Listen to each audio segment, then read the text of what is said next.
Hey, bonjour, this is Emma at Words and Peace and Friends Book Tours. So today I'm going to present to you the books I'm planning on reading for March 2022. I am currently actually reading one of them. It's called After the Romanovs, and this is a nonfiction. I've already read books by Helen Rappaport. She's really excellent resources on old Russian history, especially Romanovs.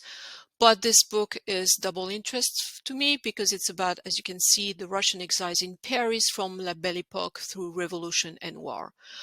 I like her style. She does an amazing homework about all the data, but she really knows how to write in a very interesting way as well. So this is really very good. Then, so actually I'm starting with books that I received for review. So this was the first one. And I've received also this one for review. So Vanda by Marion Brunet. This will be published on April 29 by Bitter Lemon Press. Actually, I should tell you that I've already read another book by Marion Brunet, which was Summer of Reckoning. That's your typical contemporary French literature, kind of noir, with some obviously element of mysteries, and really kind of an analysis of the current society. I'll just going to show you my verdict for this one. I gave it 5 Eiffel Towers. Excellent and intense evocation of life and mystery in a small French city. Now this one is, I'm going to read you the synopsis. Set in Marseille, so we're in the south of France, this is the story of Vanda, a woman in her 30s, arms covered in tattoos, skin so dark that some take her for North African. Vanda dreamt of being an artist. She became a cleaner in a psychiatric hospital. Devoted to her 6-year-old son Noé, she lives with him in a derelict shed by the beach.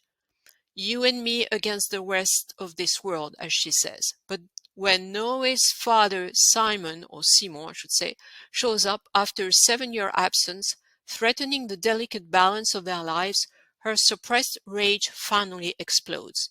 The tension becomes unbearable, escalating to inevitable violence. As you can see, this is not going to be too rosy.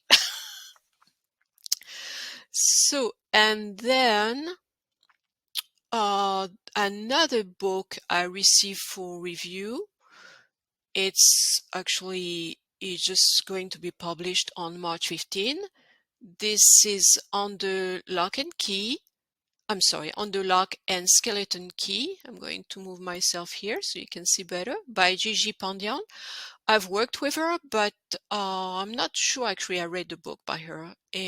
But this is fun, more cozy mystery, you know, after the dark noir French mystery, this is going to be a bit lighter. And it's apparently a Lactrum mystery. So I'm really looking forward, to reading this one. Now, I'm also currently reading some books a bit every day. I've already talked to you about this book, so I'll go very quickly. This is a collection of poems, mostly, and essays by Paul Valéry. It's a nice thick book. I'm also, as usual, reading a couple of spiritual books, and this is a biography, this holy man, of Metropolitan Anthony Bloom. He wrote a very famous book on prayer, and most of his life he lived in England. And this is definitely not hagiography. This is just simple biography, so they don't hesitate to show how human, he was like each of us. And I'm continuing with this, a wonderful commentary on Psalm 118 by Saint Theophane the Recluse. So he takes each verse of this long psalm, and what's really neat, he sees some kind of theological and spiritual logic connection, like how verse 2 follows verse 1, etc. Okay, then it's about different challenges I'm currently doing, and as you know by now, I'm doing the Japanese Literature Challenge that goes from January to March every year, and it's hosted by Dolce Bellezza. I was planning to read 12 books, so 4 each month. I've read already 6 of these, and I'm about halfway in number 7. So I may actually just do 9 probably, and I'm going to read these last 3, but probably more like the rest of the year, not during the challenge itself. Because anyway, I'm reading always a lot of Japanese literature the rest of the year, not just from January to March. So I'm currently reading The Boxman by Kobo Abbey. Kobo Abbey, I've read a couple of books by him, especially The Woman in the Dunes is very famous for this. Now, this author, it's kind of really weird stuff. And like in this one, you know, he goes on a trip and he ends up in an area with dunes, sand dunes, and he's trapped in a house with a woman there, and it's really like the myth of Sisyphus is trying to get the sand out and get out, and it's really weird. Now, the Boxman is also very weird. It's a guy who decides to live in a large cardboard box. So he wears that cardboard box covering almost all his body and walks through the streets, and then one day he gets shot, and is trying to understand what's going on, and apparently there's another boxman, and there could be, so the doctor who's treating him maybe also wants to become a boxman, and there's this kind of seductive young nurse with some kind of erotical scenes. This is really weird, but at the same time you can see, you know, like a analysis and criticism of modern society with issues of identity, because really when you're hidden behind this inside this cardboard box, nobody sees your face, nobody really knows you, sees you. So it's about all those issues, but it's really, really weird. My next book for this challenge would be The Year of My Life. I don't know too much about it, except, well, it's by the famous Kobayashi Isa, and it's kind of a autobiography written in poems and haiku. And then the next book I'm planning to read for this challenge, Japanese Literature Challenge, is When I Whistled by Shuzaki Endo. I've never read anything by him, I believe. And this one is also most unusual and powerful and set in a modern hospital, which apparently with theme and scenes that seem to announce Never Let Me Go by Ishiguro, which I highly recommend, by the way, if you've never read it. So we'll see. So the connection with Never Let Me Go looks like this Aiko is admitted in the hospital, and Ozu leads the way in experimenting on her with dangerous drugs. So we'll see. So that might be all I'm going to read for the Japanese challenge this year, these 3 months. But also with classics, I'm part of the classics club, and we had a challenge this past February was to read a classic related to kind of in the romance genre. I started it, but I've not finished it, and it's by an author that I've read before, Gabriel Garcia Marquez. I read 100 Years of Solitude, which is kind of a bit complicated. It's like a family saga with many people having the same name. But this one I'm reading is actually much easier to follow, and it's the famous Love in the Time of Cholera. So obviously I'm not done. I was supposed to finish it in February. I'm a third of the book, but it's wonderful, so I'm definitely going to finish it. You probably know the story, but just quickly, it's the story of Florentino and Fermina. They fall passionately in love when they are very young, but Fermina ends up marrying another guy, and Florentino is totally devastated and is going to have affairs all along his life, but he never forgets Fermina, who's still really the love of his heart. And like 51 years later, Fermina's husband dies, and Florentino goes to her funeral and tells her there that he still loves her, and goes from there. And I'm not going to tell you. So I love the descriptions of the characters, and including animals. There's a whole section on a parrot fairly early on. Fantastic. And also a classic that I'm going to read with a Goodreads Mystery Club. They chose this one. The Postman Always Rings Twice. Now, this is by James Cain, which I've read last year. Sorry.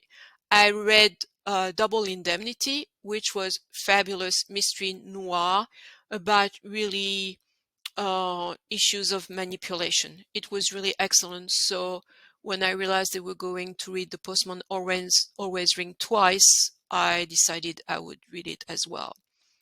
And this is McCain's first novel, the subject of an obscenity trial in Boston, and the inspiration of Camus' The Stranger. Now, I don't know about this, so I'm very, very curious, like how it can really have inspired Camus to write L'Étranger, the Stranger. Apparently, there's also some erotic obsession in there and a murder, and it's probably rather dark as well.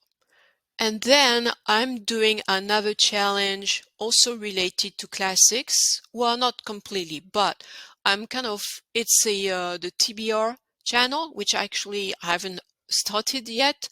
I have 12 books to read this year, books that have been forever on my shelves.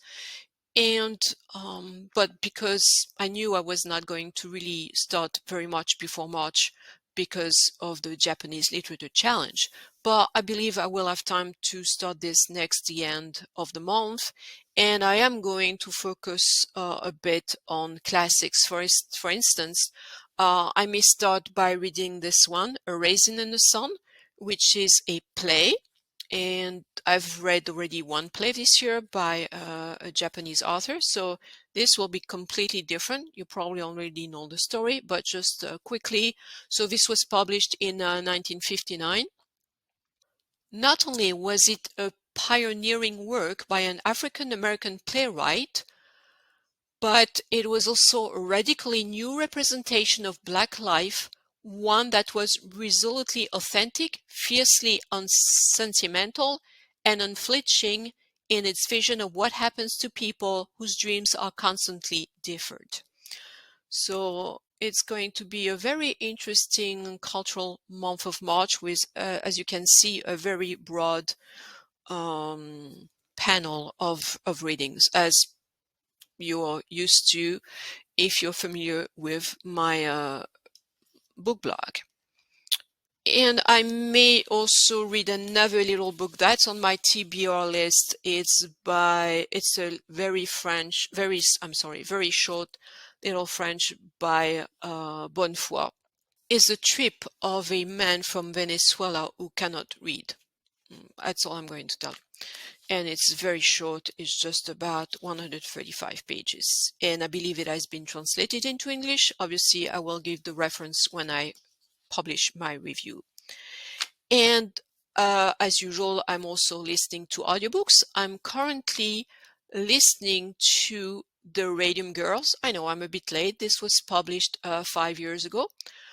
This is nonfiction. I love the title, The Radium Girls, The Dark Story of America's Shining Women. So it's women that were hired right before World War I and during to work with radium, for instance, to paint, numbers on watches so that they would shine during the night.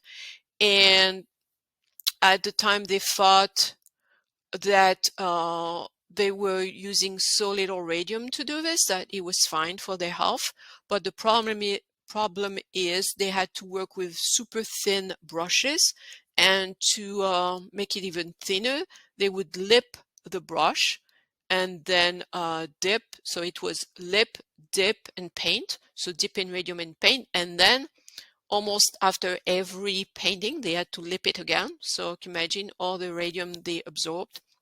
And then I'm in the part of the book where they start having those weird type of diseases. So it's fascinating, but at the same time horrific when you realize what we did. And at the time, before World War I, radium was used like for face cream, in toothpaste to make your teeth shine more. I mean, unbelievable.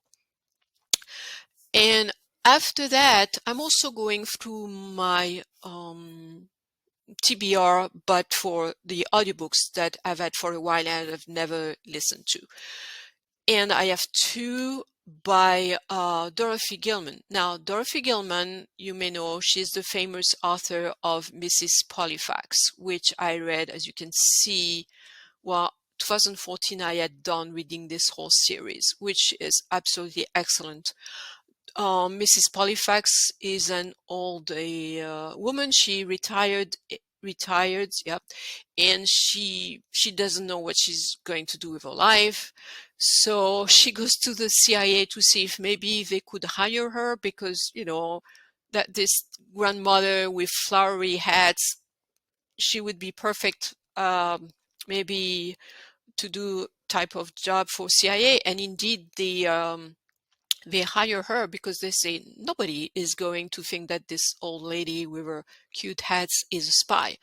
And so each book in the series is Mrs. Emily Pollifax sent to a mission in a different country. And it was at the time when I was trying to read or listen to books set in 52 different countries. So that's why I ended up reading the whole series. It's really very, very good. And I highly recommend you listen to it. The narrator is Barbara Rosenblatt. She's absolutely fabulous.